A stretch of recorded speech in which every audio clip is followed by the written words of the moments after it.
اکرام مسلم۔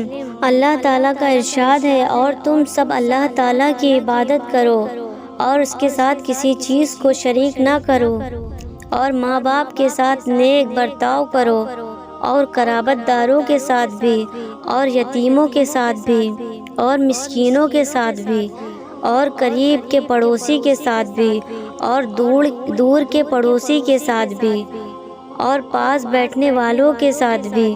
مراد وہ شخص ہے جو روز کا آنے جانے والا اور ساتھ اٹھنے بیٹھنے والا ہو، اور مسافر کے ساتھ بھی، اور ان غلاموں کے ساتھ بھی جو تمہارے قبضے میں ہیں۔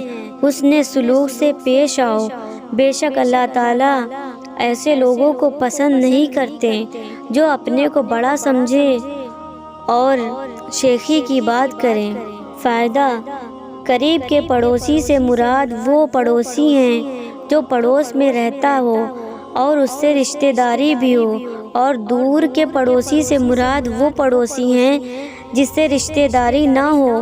دوسرا مطلب یہ بھی ہو سکتا ہے کہ قریب کے پڑوسی سے مراد وہ پڑوسی جس کا دروازہ آپ کے دروازے کے قریب ہو، اور دور کا پڑوسی وہ ہے جس کا دروازہ دور ہو۔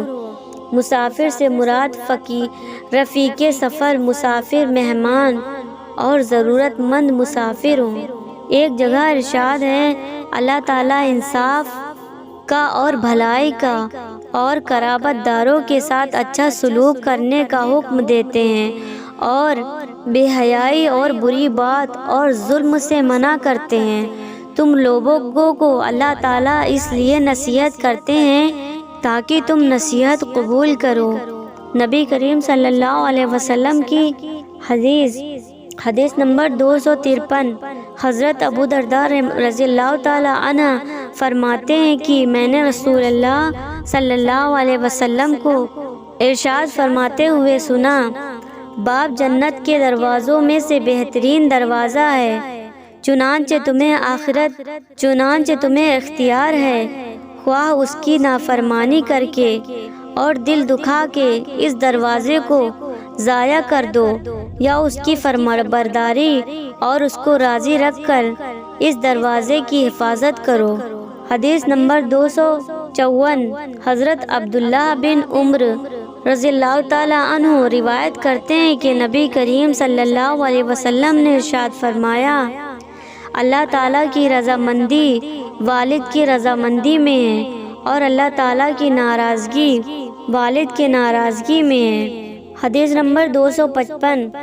حضرت عبداللہ بن عمر رضی اللہ تعالیٰ عنہ فرماتے ہیں کہ میں نے رسول اللہ صلی اللہ علیہ وسلم کو یہ فرماتے ہوئے سنا، سب سے بڑی نیکی یہ ہے کہ بیٹا باپ کے انتقال کے بعد باپ سے تعلق رکھنے والوں کے ساتھ اچھا سلوک کرے۔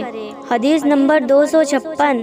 حضرت عبداللہ بن عمر رضی اللہ تعالی عنہما فرماتے ہیں کہ میں نے رسول اللہ صلی اللہ علیہ وسلم کو یہ ارشاد فرماتے ہوئے سنا، جو شخص اپنے باپ کی وفات کے بعد ان کے ساتھ صلہ رحمی کرنا چاہے جبکہ وہ قبر میں ہے تو اس کو چاہیے کہ اپنے باپ کے بھائیوں کے ساتھ اچھا سلوک کریں۔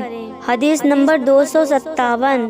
حضرت انس بن مالک رضی اللہ تعالی عنہما روایت کرتے ہیں کہ رسول اللہ صلی اللہ علیہ وسلم نے ارشاد فرمایا، جس شخص کو یہ پسند ہو کہ اس کی عمر دراز کی جائے اور اس کے رزق کو بڑھا دیا جائے، اس کو چاہیے کہ اپنے والدین کے ساتھ اچھا سلوک کریں اور رشتہ داروں کے ساتھ صلہ رحمی کریں۔